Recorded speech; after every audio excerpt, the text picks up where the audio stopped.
Ladies and gentlemen, my name's Steve Edwards. I'm with the Military Order of the Purple Heart and the Sons of Union Veterans of the Civil War. I'm a retired Army Lieutenant Colonel. And I want to thank you for coming on this special day where we're going to unveil the historic marker for Otto Voit. And it's also special to us because it's Purple Heart Day. But in addition to the members of the Military Order of Purple Heart that you'll see here today, we also have the Sons of Union Veterans here, and they'll be providing the color guard and a 3-gun volley. Because of the nature of the way it's been going, it really is. I've been building a plane in midair here. Ceremony is going to deviate from the order that's printed in your programs due to some unavoidable last-minute changes. But just stay with me, we'll all get through it. At this time, would everybody please rise? Gentlemen, remove your hats for the posting of the colors, then the national anthem, and then the invocation.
Oh, say, can you see by the dawn's early light what so proudly we hailed at the twilight's last gleaming, whose broad stripes and bright stars through the perilous fight o'er the ramparts we watched were so gallantly streaming, and the rocket's red glare, the bombs bursting in air, gave proof through the night that our flag was still there.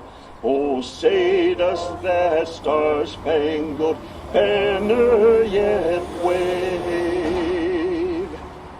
o'er the land of the free and the home of the brave. Remain standing for the invocation, please.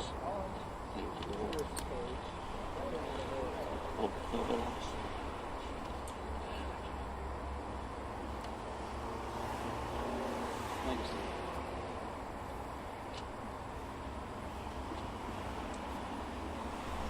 Uncover. O Heavenly Father, the high and mighty ruler of the universe, who looks down upon the government of men, we earnestly ask your favor to bless our native land and preserve in purity and integrity its free institutions for all coming time. Bless our orders, grant that it may long exist, and that it may continue to be an instrument of great good to all. Give us willing hands and ready hearts to carry out properly its principles and objects. Keep green in our minds the memory of those who sacrificed so much that life of the nation might be preserved, and deal with them as in all things your special mercy. Amen.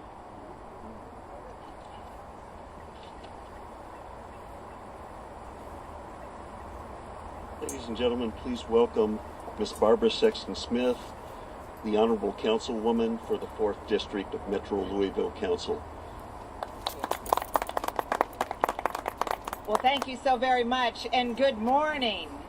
You know, one of the greatest privileges and honors of being an elected official is when we get to gather to honor those men and women who have served our country and fought for our freedom, and for those who continue to serve today, and for those who will come long after all of us are gone and will continue to serve and protect our country for centuries to come. You know, as I sit here and as the flag was beginning to be presented and coming through the cemetery, and then the singing of the national anthem, and then the sounding of the train horn in the distant land that I'm sure many of you heard along with me, and then overhead flew not flights of angels who came and carried Otto home at one point, but it was a plane representing UPS, one of the largest countries. There goes another one. So you think about what Otto did on those many days he stood with his brethren defending our country. Those were not in the sky, were they? No, they're in the sky today, and there's freedom in America because of what he did and what he believed in and what he brought to us. And as I stand here, I think about the gun salute and the military funeral for my father, who passed away 5 years ago and who served our country in World War II. My dad was part of the greatest generation. I think of my 2 uncles that served our country and are no longer with us. I think of my brother who served our country all over this world. I think of my stepsons. All of the branches of the military are represented in my very small, little, tiny family of 14 people out of 3 generations. Think about that. So this was very important to us. And thank God for the beautiful voice that we got to hear this morning singing the national anthem. I don't know if that was part of the building the airplane in midair that you were called upon to sing at the last moment. Oh, I thought so. I took a risk to call that out. So I appreciate that. Please don't ask me to... Yes, thank you. Please do not ask me to sing the benediction. I cannot carry a tune, so that would not be the most pleasant moment that we gather today. So, no man is an island entire to himself. Each is a part of the main. Everyone's death diminishes me. So do not sin to ask for whom the bell tolls, it tolls for thee. So as when Otto passed, and those that come before us and after us, as each of us pass, I'm going to ask us all to remember, especially in these times of our national conversation, our Commonwealth conversation, and our local conversations, there's one thing that we can all agree on. We really do belong to one another. We really are one human race. We really can lift up and lead this country to a brighter future for everyone. Together, we can do that. Yes, we can. So in memory of Otto, Voit, it is an honor to stand with you and beside you today. Thank you so very much.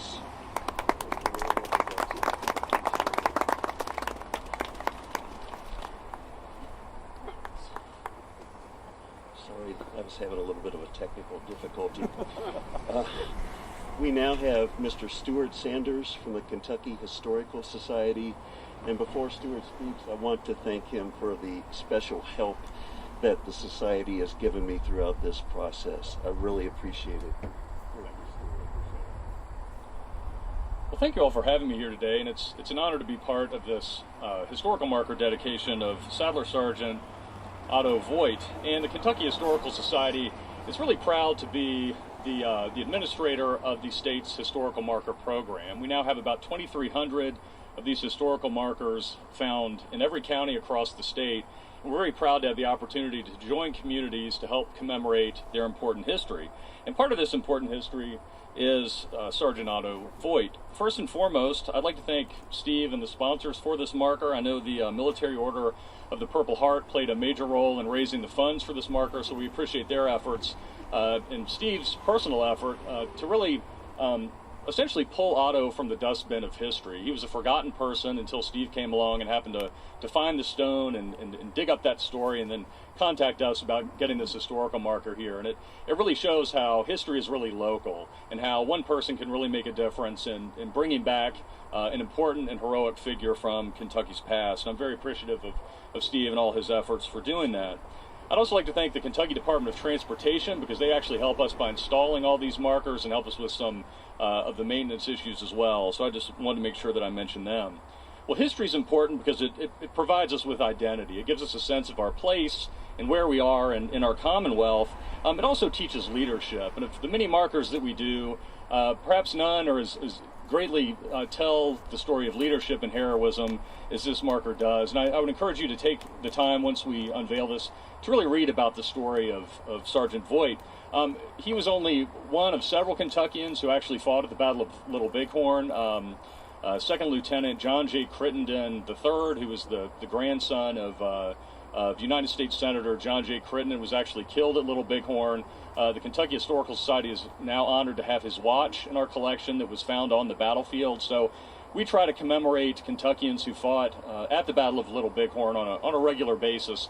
And I hope that this historical marker will not only stand to commemorate the heroism of Sergeant Voit, but I hope that it will also stand as a marker to remember all of those Kentuckians and all of those Americans who were at the Little Bighorn. So thank you very much for having me today, and thanks again to Steve and the other sponsors who played a major part in getting this marker here today. Thank you. Thank you. Ladies and gentlemen, I want to thank all of you for coming out here today. It's a little warm. I wanted to mention there is water in that cooler for anybody that wants it. But I need to thank some people before I start on my remarks. First, Barbara, you and your wonderful legislative aide, Krista Robinson, have just been a tremendous help to me through this. I don't know how I could have gotten better, and I really appreciate that. I want to thank the Historical Society in Stuart. I want to thank Mr. Jim Holmberg of the Filson Historical Society, who gave me a lot of help during this process. And then there are a number of individuals and groups. Miss Lisa Pisterman, who's the president of the Schnitzelburg Area Community Council and author of Louisville's Germantown and Schnitzelburg, Kentucky book. She wrote a letter of support for the application, as did AMVET's Post 9 on South Shelby Street. Mr. John Guillory, who is president of the 7th United States Cavalry Association, also wrote a letter of support. Mr. Bruce Fortin has probably been as much help as anybody. Bruce is the commander of the Department of Kentucky Sons of Union Veterans of the Civil War. They're here today doing the cover guard and a 7-round volley. Mr. Jerry Ennis, who's the commander of the Department of Kentucky Military Order of the Purple Heart, and Mr. Mike Rayleigh, commander of Chapter 146 of the Military Order of the Purple Heart. And I really need to thank these guys because it cost $2,500 to have one of these things fabricated, and they came up with every bit of it, and it would have been really tough to raise that money otherwise, so thank you very much, Chris. And then finally, my wife, Laura, is sitting in the front row, who's my sounding board, and she supports me in everything I do. Thanks to all of you people. But today, as I speak, rather than make personal comments about this process, I thought it might be more interesting for you if I would put myself in Otto Voigt's shoes and speak as I think Otto Voit might speak today if he was here to accept this honor. It involves some speculation, but I think I'm pretty darn close. The first day of the Battle of Little Bighorn, Colonel George Custer took our force of about 600 men, split us up into 3 battalions and a rear guard and a pack train. Colonel Custer commanded 1 battalion, Major Marcus Reno commanded another, Captain Frederick Benteen commanded the 3rd.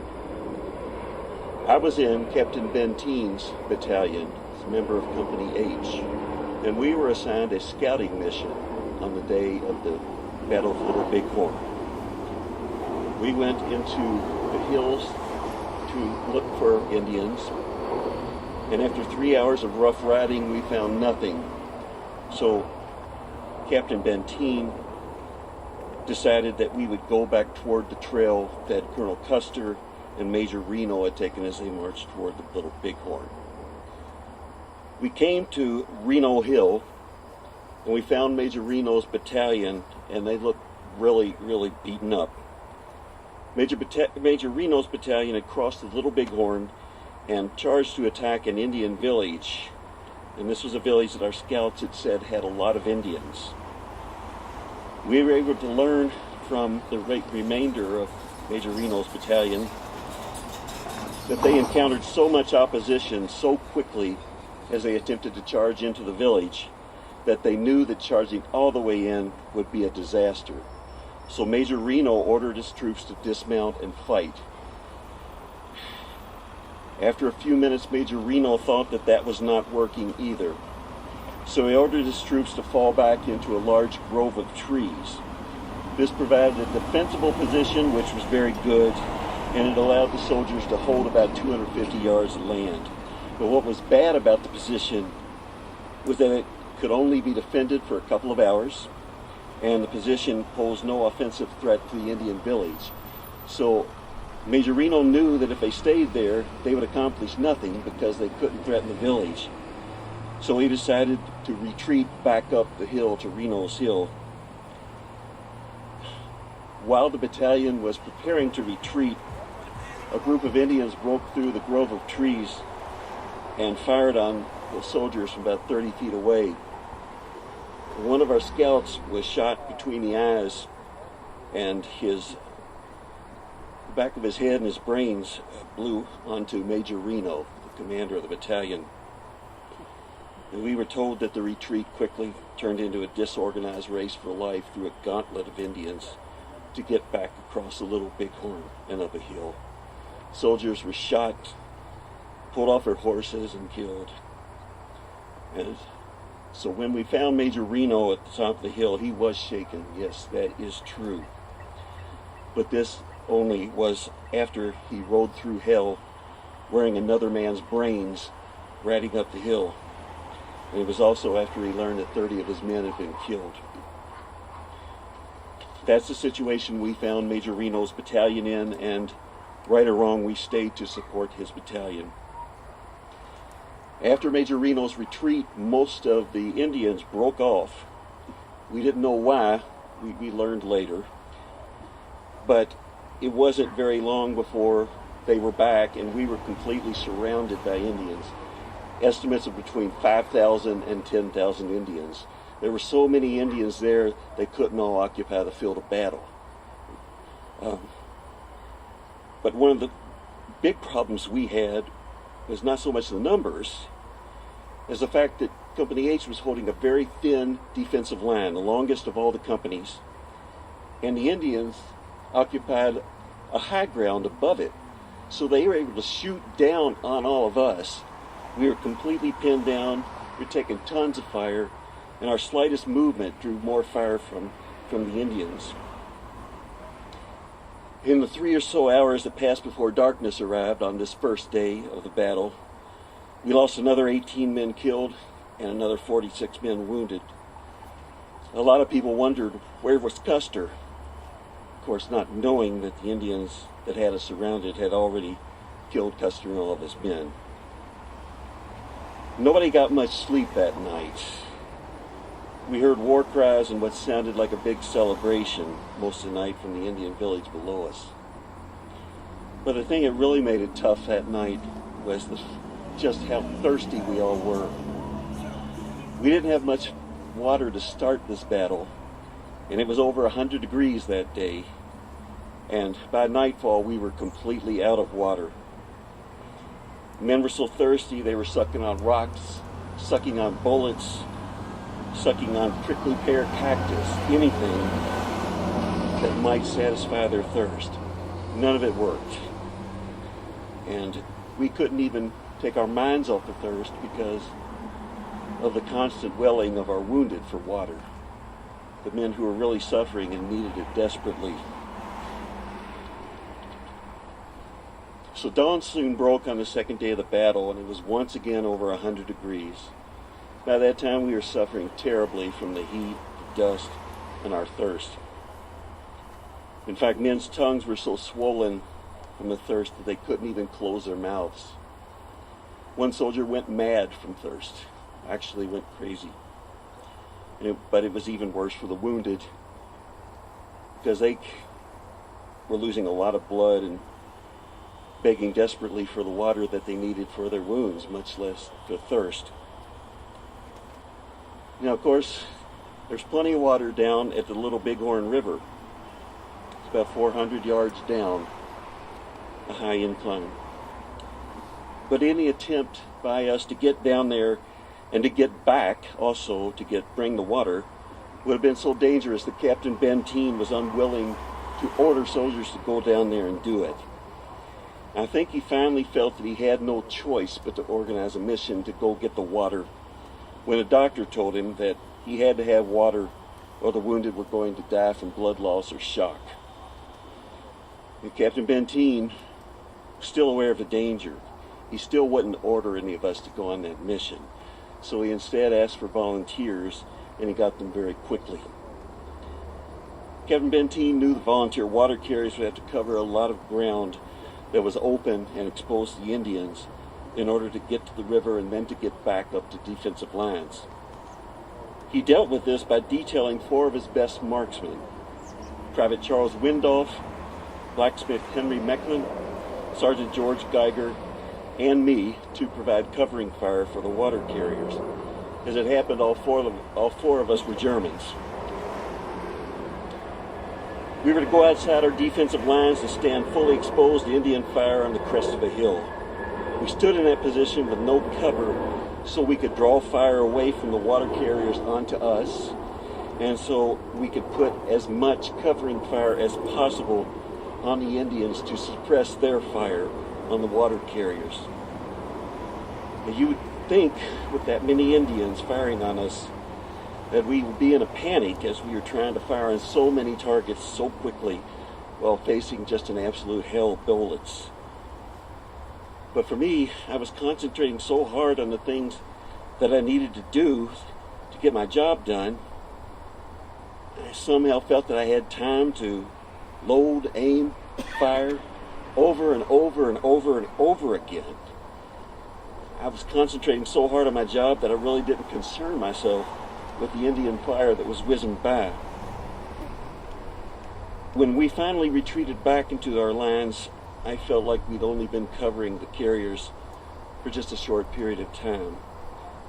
And I was shocked when other soldiers told us that we had been out there under fire from that many Indians for 20 minutes. I couldn't believe it. Just a fraction of that time is a lifetime when you're under that kind of fire. It didn't seem possible to me that we could stand out there fully exposed for that long without any of us seriously wounded. But us 4 German boys, we did make it. The water carriers made it. And incidentally, Stuart, there were 2 Kentuckians among the water carriers, and they also received medals of honor, and the Historical Society has also given them markers. We had been able to get the water we needed in spite of a terribly dangerous mission. And thank God the Indians suddenly moved away later that afternoon when General Terry's troops moved into the area. But when General Terry finally arrived, that was when we learned the awful fate of Colonel Custer and his troops.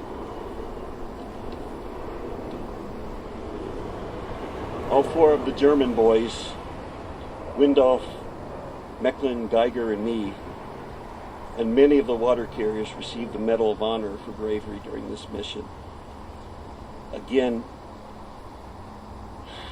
I thank all of you good people for this honor, but I was just doing my duty. Gary Owen. Gary Owen.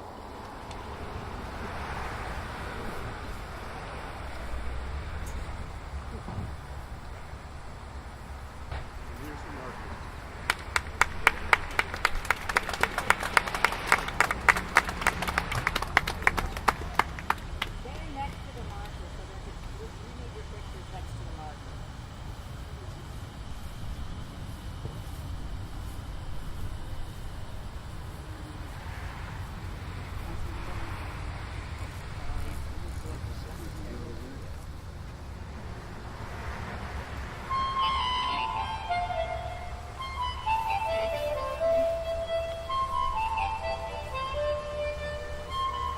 The sons of Union veterans of the Civil War will now perform a 3-round volley.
We will now have the Sons of Union Veterans of the Civil War retire the colors. Please remain standing, facing the flag.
Well, Otto, we finally brought it home.